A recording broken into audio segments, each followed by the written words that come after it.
a empezar haciéndoles una pregunta. ¿Cómo es nuestra relación con Dios? O sea, ¿Dios se relaciona con Cristo y contigo? O sea, desde la eternidad, ¿cómo fue?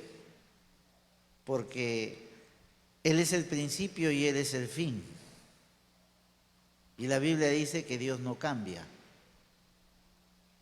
Y entonces algunas personas piensan de que hemos concebido una idea que Dios se relaciona con su Hijo y se relaciona contigo. Y que a veces tú te puedes relacionar con Dios. Está bien, o sea, Cristo hizo el sacrificio, pero que tú te puedes relacionar con Dios directo, así. No, o sea, gracias al sacrificio de Jesús, pero tú te puedes relacionar directo con Él. ¿Será así? Por eso quiero que capten esto, porque debido a eso a veces hacemos oraciones no adecuadas.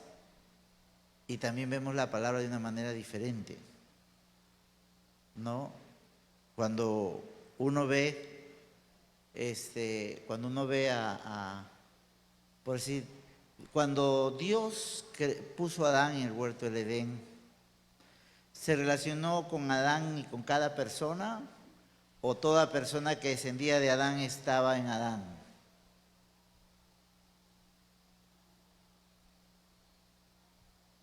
¿Dónde estaba contenida toda la humanidad?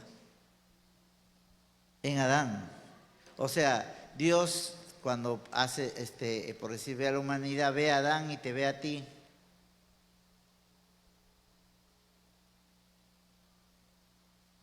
¿O te ve en Adán? Cuando ya, o sea, hablo como antes de ser salvo. ¿Qué determina tu eternidad?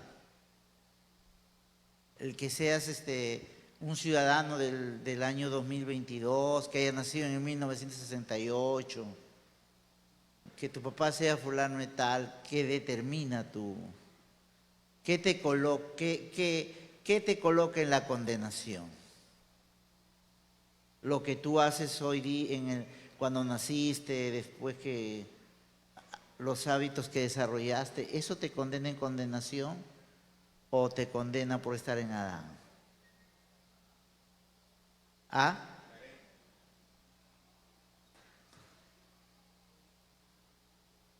Ahora, veamos una cosa. La Biblia habla acerca de que, vamos a Romanos. Necesito que me sigan esto porque si alguno cabecea esa pestañea, va a salir diciendo algo que yo no he dicho. ¿Ya? O sea, así que bastante atentos. ¿Ya? Esto te va a ayudar para saber cómo es tu relación con Dios, pues. A ver, ¿tú te relacionas con Dios a través de Cristo? Si te relacionas a través de Cristo, ¿significa que Dios se relaciona con Cristo y luego contigo?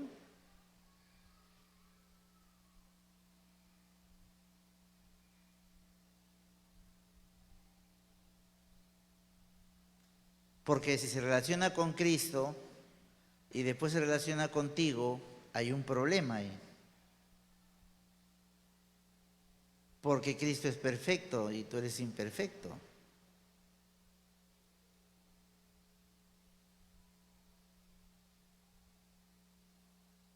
Vamos a ver acá un poco. Présteme atención de esto. Esto tiene que ver para entender la cruz también, para entender la resurrección. Recuerden, nuestra tendencia siempre es mirar para afuera, o sea, o querer relacionarte con Dios a través de sombras. ¿Se acuerdan? En el Antiguo Testamento Dios se relacionaba con ellos a través de figuras y de sombras. Pero el nuevo pacto cambió todo eso. Ya no te relacionas a través de sombras ni figuras. Te relacionas en la esencia misma. Y la esencia misma es Cristo. Porque todo el Antiguo Testamento era sombra y figura ¿de quién? ¿De ti o de Cristo? ¿Ah?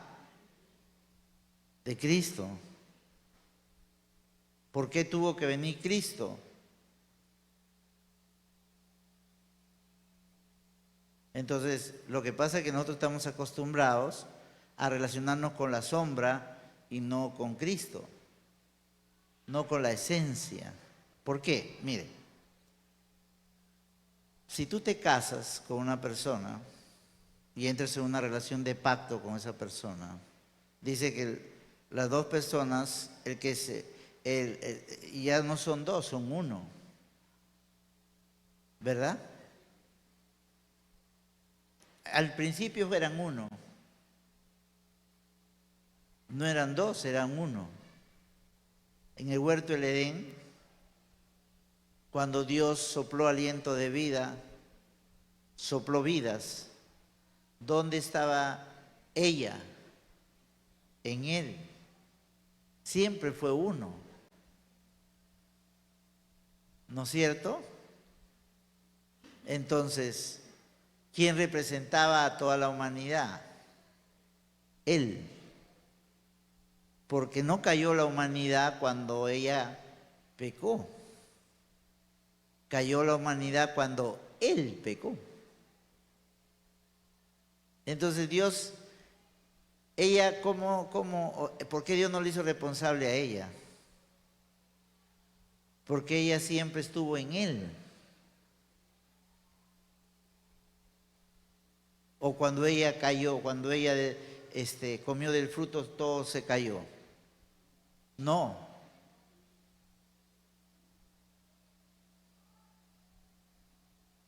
Fue cuando Él. ¿Por qué? ¿Por qué Dios tuvo que tomar en cuenta eso en esta relación? Porque ella estaba contada ¿dónde? En Él.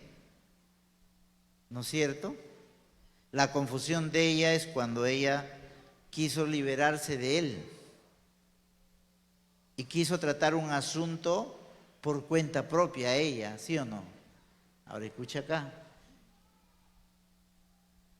Si tú como iglesia, como parte del cuerpo de Cristo, no entiendes este principio, vas a vivir toda tu vida relacionándote, está bien, Cristo murió por mí, Él pagó el precio del pecado, Él es mi Salvador, pero hay un problema ahí si solo te quedas ahí, porque vas a pensar que entonces tú tienes derecho a relacionarte tú con Dios solo. Pero acá eso no enseña la palabra. La palabra dice, de modo que si alguno está en Cristo, es en Él, no es fuera de Él, es en Él. En realidad, Dios se relaciona con Cristo y contigo o se relaciona solo con su Hijo. A ver, Dios se relaciona contigo y también con su Hijo o Dios se relaciona con Cristo nada más. ¿Ah? ¿Por qué?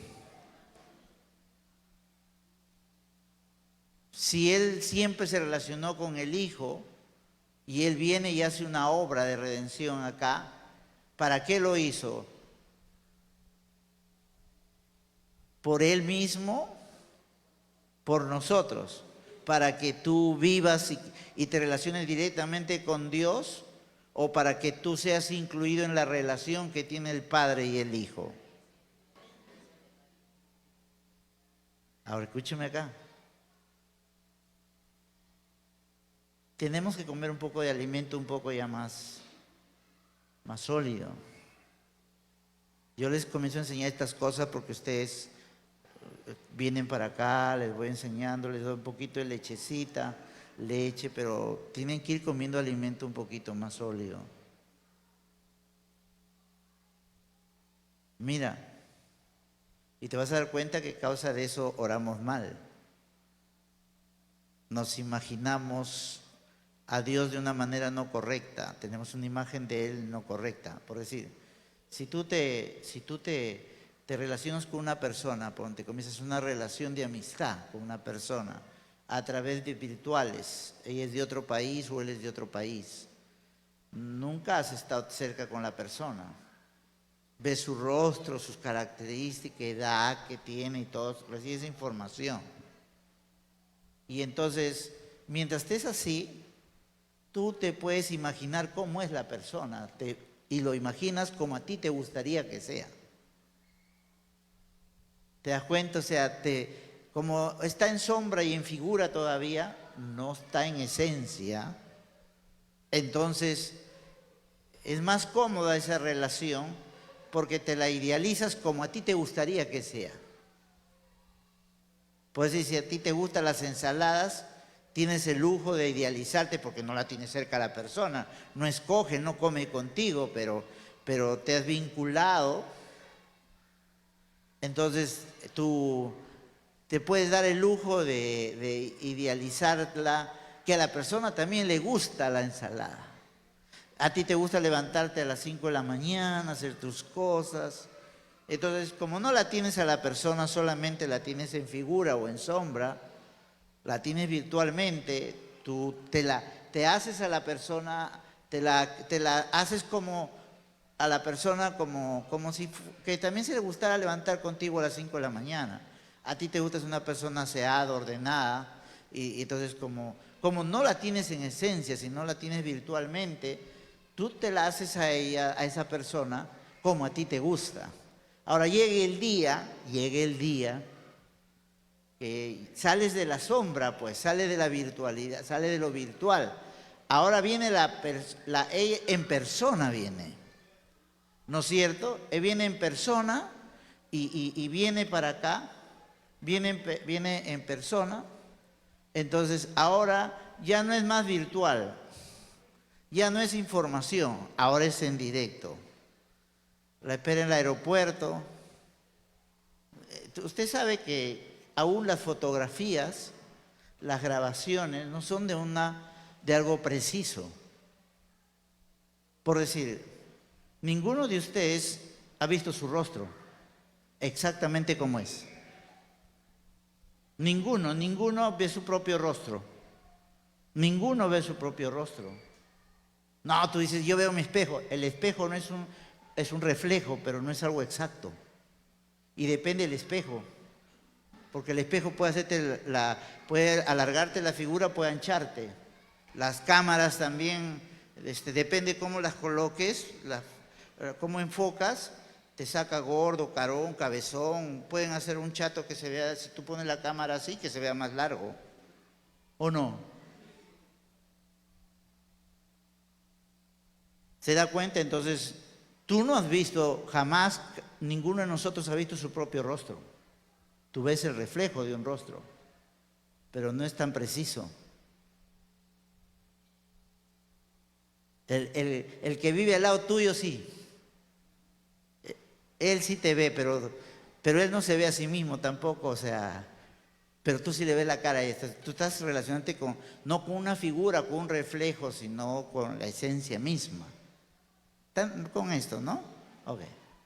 Entonces, cuando la gente va a la Biblia y se refiere a Dios, normalmente la gente le ve y mientras no lo conozca a Él, se va a idealizar como es Dios.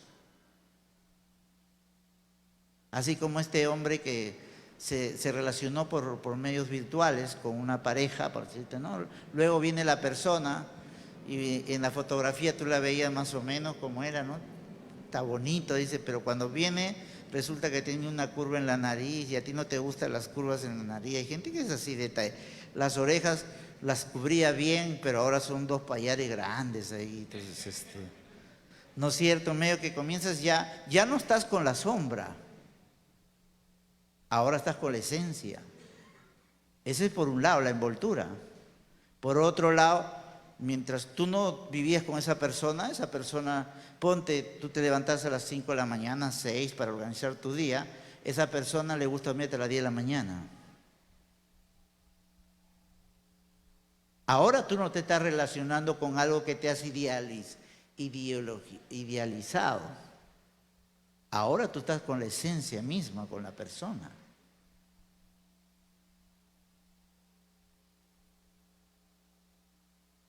Y entonces por eso a las personas les gusta relacionarse con Dios a través de sombra y figuras, porque se idealizan cómo quisieran que Dios sea para ellos. Y después dan el chasco de su vida. Igual de Cristo. Ah, sí, el que fue a la cruz, el que murió, lo rompieron, lo despedazaron, y ahora está sentado a la diestra del Padre. Ah, y muchos cristianos hacen eso y no está mal. Pero de alguna manera, hasta que tú no tengas una revelación clara de Él, y cuando hablo de revelación es algo que tú lo ves, tú lo conoces, no hablo de los ojos físicos. Para eso Jesús dijo, cuando Él se iba a ir físicamente a esta tierra, los discípulos se espantaron porque ellos lo vieron, ellos lo tocaron, ellos sintieron su aliento, y cualquier duda que ellos tenían le preguntaba, y siempre estaban expuestos a lo que Jesús hablaba. Y ahora Él dice, me voy, y ellos se medio que se espantaron, y le dijo que no los dejaría huérfanos, porque era como que se sentían desamparados, físicamente ya no lo iban a tener. Pero Él le dijo, pero les conviene que yo me vaya, porque si Él se iba, la condición iba a ser mucho mejor que Él esté físicamente ahí, porque mientras ellos se relacionaban, Él estaba físicamente acá, todavía no había ido a la cruz, ellos lo conocían, vamos a decir, en la carne exteriormente, pero cuando Jesús iría, enviaría al Espíritu Santo, y el Espíritu Santo iba a habitar en el corazón del hombre, de los que creerían en Él, porque dice, el mundo no lo puede recibir, pero vosotros lo conocéis porque está con vosotros y estará en vosotros, dijo así. ¿Por qué el Espíritu Santo estaba con ellos? Porque estaba con Jesús, pues, pero estaba afuera. Pero cuando Él se iría, ahora el conocimiento ya no sería natural, carnal, sino que el Espíritu Santo que habitaría en ellos les haría conocer a Jesús. O sea, es más, podrían conocer sus pensamientos. Porque ¿quién conoce la mente de Dios? Dijo Corintios, ¿quién conoce la mente de Dios? ¿Quién conoce tus secretos más guardados de tu mente? No de tu cerebro es tu parte física, pero tu mente es la que está en tu alma, tus secretos, tu fantasía, esas cosas que tú te imaginas ahí, ¿no? ¿Quién conoce tus pensamientos? Dice el espíritu del hombre. Tu espíritu conoce lo más secreto de tu alma. ¿Y cómo Dios sabe qué hay en tu mente? A través de tu espíritu. Y entonces dice, ¿quién conoció la mente del Señor? Sino el Espíritu de Dios que está en Él. Ahora, cuando aceptas a Cristo, naces de nuevo, tu espíritu es recreado, el Espíritu de Dios viene a ser a ti, y tu espíritu y el espíritu de Él se hace uno. Ya no más es Dios, Cristo y tú. Siempre fue Dios y Cristo. Y tú estás en esa relación que tiene Dios y Cristo por estar en Él.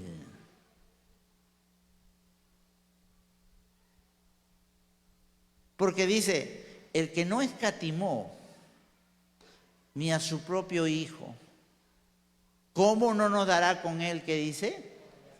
Dice que todas las cosas fueron creadas por Él, por medio de Él y para Él, visible, invisible, sea potestades, tronos, todo lo que sea fue creado por Él, para Él, por medio de Él y en Él.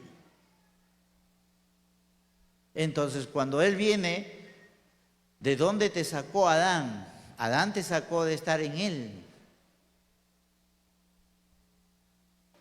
Y cuando Dios se relacionaba con la gente en el Antiguo Testamento, ellos estaban fuera de Él, pero ¿cómo se relacionaba? A través de figuras, de sombras.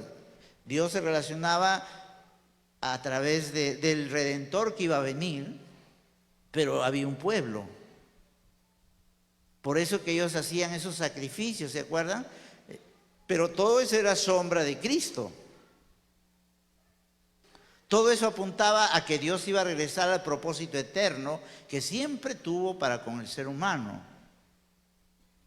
Que la humanidad se relacione con Él, pero en Cristo.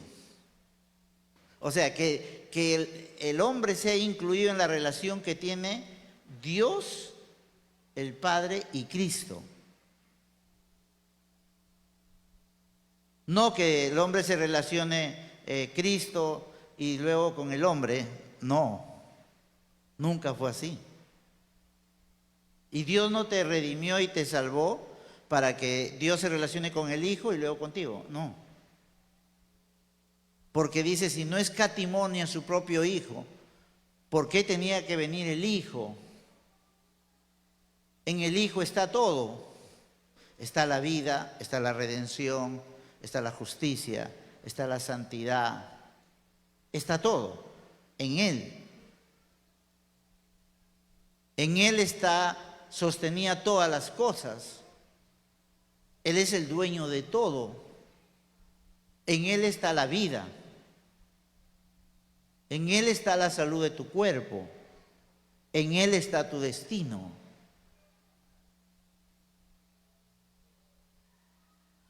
O sea, todo lo que cuando hablamos de redención, cuando hablamos por decir, de salud, estás hablando de algo. Pero a veces perdemos perspectiva que ese algo es por causa de alguien. Sin ese alguien, tú no tienes acceso a esos salvos. Es en Él. Es en Él que tú tienes sanidad. Fuera de Él no hay nada, no hay vida, todo es muerte, todo es oscuridad. Porque, ¿se acuerdan en Apocalipsis? Él dice, yo soy el alfa y el omega, el principio y el fin. Cuando vinieron a detenerlo los soldados estos, él dijo algo, hemos venido a detener a alguien. Y él dijo, yo soy. Y los soldados, ¡pum!, cayeron al piso. Fue un encuentro entre la eternidad con lo temporal. Entonces, cuando estamos hablando acá hay gente que tiene información de la Biblia y escucha prédicas. Y hasta que no deje que el Espíritu Santo, porque la razón para que el Espíritu Santo venga a la tierra, hermano, fue para que tú no te relaciones con sombras, para que lo conozcas a Él cara a cara.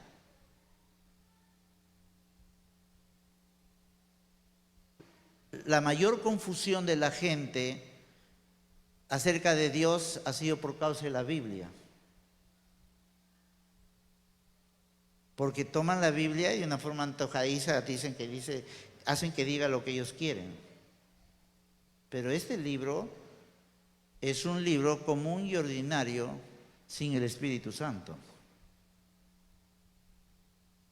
Solo es un libro, son libros. Biblia es libros, hermano. Esto no es un libro sagrado, es un libro. El libro, pues son hojas, ¿no es cierto? Sagrado es Dios. Entonces, si es quien Dios lo inspiró a través del Espíritu Santo, estos hombres que escribieron, ahora el Espíritu Santo que inspiró este libro, sin que Él habitara dentro tuyo y tú seas lo suficiente manso, enseñable, porque eso es otro asunto. Tú tienes tu voluntad, tienes tu intelecto, tú puedes argumentar con Dios. Igual como Pedro, ¿se acuerdan Pedro? Que lo vio Jesús y todo. Pedro es un tipo así como un alma, como tu alma sin luz. Por rato le daba chispazos a Pedro. Jesús dijo, ¿quién dice la gente que yo soy? Y Pedro, y los discípulos dijeron, dicen que eres Elías, que eres esto. Miren, la gente opina. Y no están diciendo groserías. Están mencionando personajes históricos del pueblo de Israel. Que de Juan el Bautista, que ha resucitado, porque le habían sacado la cabeza a Juan el Bautista. Y Jesús dijo, ¿y ustedes quién dicen que yo soy? Mire que le dijo así. Y Pedro dijo, tú eres el Cristo, el Hijo del Dios viviente. Y Jesús le dijo así, ¡pum! Bienaventurado eres, le dijo así. Mire, que los demás que no tenían la misma opción, sí, pero Pedro estaba disponible. Bienaventurado es Pedro porque le dijo, miren, porque no te lo reveló carne. Escúcheme, no es una información humana. La gente cree que el cristianismo es información humana. Yo creo con todo mi corazón que hay gente en iglesias que no han nacido de nuevo y que tienen una religión cristiana. Porque si tú tienes el Espíritu Santo dentro tuyo anhela, te anhela ardiente. ¿Qué anhela el Espíritu Santo? Revelarte a Cristo. O sea, Él no fue puesto ahí simplemente para un adorno, para que tú lo pases. No, Él fue puesto ahí porque Jesús dijo, es necesario que yo me vaya y que Él venga. El Espíritu Santo, el Espíritu de verdad, el cual les guiará, les revelará, les recordará, tomará de lo mío y les hará saber. Hermano, no son los institutos ni los predicadores los que ¿te das cuenta? Pero el ser humano manosea eso, le gusta tomar el lugar del Espíritu Santo, su mente es atrevida. Pedro le dijo, tú eres el Cristo, el Hijo del Dios viviente. Bienaventurado eres Pedro, porque no te reveló carne ni sangre, sino mi Padre que está en el cielo. Miren, ahí hay ya no es, de pronto como que la cortina se corrió, ¡brum! Y luego, Pedro, pues un macho recibió el último, ¿no? Y después Jesús dijo, es necesario que yo vaya a la cruz. Y Pedro, ahí viene la carne, la parte humana, el atrevimiento humano. Quiso pastorear a Jesús, quiso aconsejar a Jesús. El que estaba en tinieblas era Pedro, no Jesús. ¿Sí o no? El que estaba en oscuridad era Pedro. Era un caballo loco el Pedro. ¿Se acuerdan? Figuretti, todo, aunque todos te dejen. Hay gente que te salamea en la carne así. Pero dale tiempo y vas a ver si fue el espíritu de la carne. ¿Sí o no? Entonces, él era Figuretti, todo hacía números, sobresalía entre todos. Parecía el más pues comprometido, hermano. Y un día Jesús está hablando eso y le dijo, Jesús, ¿no tienes cuidado de tu cuerpo? Miren el atrevimiento así. Jesús estaba hablando acerca que era necesario que vaya a la cruz, porque para eso había venido y todo. Entonces, él está hablando porque estaban camino al cumplimiento para entrar al hombre al propósito eterno. Pero el Pedro estaba todo lo temporal, el hombre natural es temporal. Él está embobado con lo temporal, con lo sensorial. No ve más allá de su nariz. Vive una fantasía. La Biblia dice que este mundo que tú ves es como una burbuja. Hoy día es, mañana no está. Se sale el mar mañana, Dios callado. Con todas tus propiedades y todo tu sueño que tú tengas y todo tu negocio y todo. ¿Sí o no? Ya no está. Es temporal. Pero el hombre natural, la mente natural, piensa que lo temporal siempre va a permanecer. No, el Escrito dice que lo temporal es cambiable, pero así es la mente humana. Y entonces la mente humana es atrevida y entonces trata de dar interpretación temporal a las cosas eternas. Entonces él agarra, le dice a Jesús, Señor, ¿no tienes cuidado de tu cuerpo? ¿Cómo vas a hacer eso? Estaba diciendo, vas a hacer quedar mal al pueblo, se supone que tú eres el Mesías. ¿Y cuándo le vamos a sacar la mugre a los romanos? ¿Y cuándo vas a libertar a tu pueblo? Siempre es una necesidad temporal. Escúchame acá lo que te digo. Si tú estás acá estás pasando un problema emocional, económico, y tú crees que tu vida se mejoraría, si esa situación cambiaría. Tú estás viendo las migajas, no estás viendo el verdadero pan, tu verdadera necesidad. Tu verdadera necesidad es Cristo, porque pueda que salga de tu situación emocional, de tu situación económica, lo que tú quieras, pero si tú no lo conoces a Él, eso que tú, ponte ahorita emocional, ay, me han traicionado, me siento herido, necesito una consolación. Tú lo que necesitas es tiempo, después tus emociones se van a bajar. ¿No es cierto? Pero ok, Dios te da un toque. ¿Y sabes qué? No porque sales de esta desilusión te vas a creer que en la vida no te vas a encontrar con otra gente que te va a desilusionar peor. Te vas a encontrar con otros peores todavía. ¿Sí o no? Entonces la raíz de ese problema no es que Dios te ayude en tu desilusión. Estás solo por la migaja. Y hay gente que ha convertido el cristianismo en darle migajas a los hermanos. ¿Quieres dinero? Dios te va a prosperar. ¿Quieres salud? Dios te va a dar. ¿Quieres que Dios te bendiga? Dios esto. Son migajas. Y nosotros no hemos sido llamados para estar con migajas, hermano. Porque Dios te puso en Cristo. Estás en Él que contiene todo. En Él. O sea, ¿por qué todo eso te pertenece? ¿Por qué tú tienes una relación con Dios? No tienes una relación por Dios porque Dios agarró y pagó todos tus pecados ahí en la cruz del Calvario. Todo eso era necesario para que tú seas puesto en Él. Ahora la pregunta a ustedes. Vamos a decir, ustedes están en el auditorio, acá, ahorita. ¿Por qué? ¿Están en pensamiento o están en realidad? ¿O porque están envueltos por el auditorio o no? Cuando la Biblia dice, de modo que si alguno está en Cristo, estás envuelto en Cristo. ¿Y Dios con quién se relaciona? Cuando la gente de allá mira para acá, ¿qué ve de afuera? El auditorio no te ve a ti. Pero tú estás acá adentro, ¿o no? Ok. Entonces, todo eso que Jesús hizo era para que tú estés en Él. En Él tú participas de la relación que tiene el Padre con el Hijo.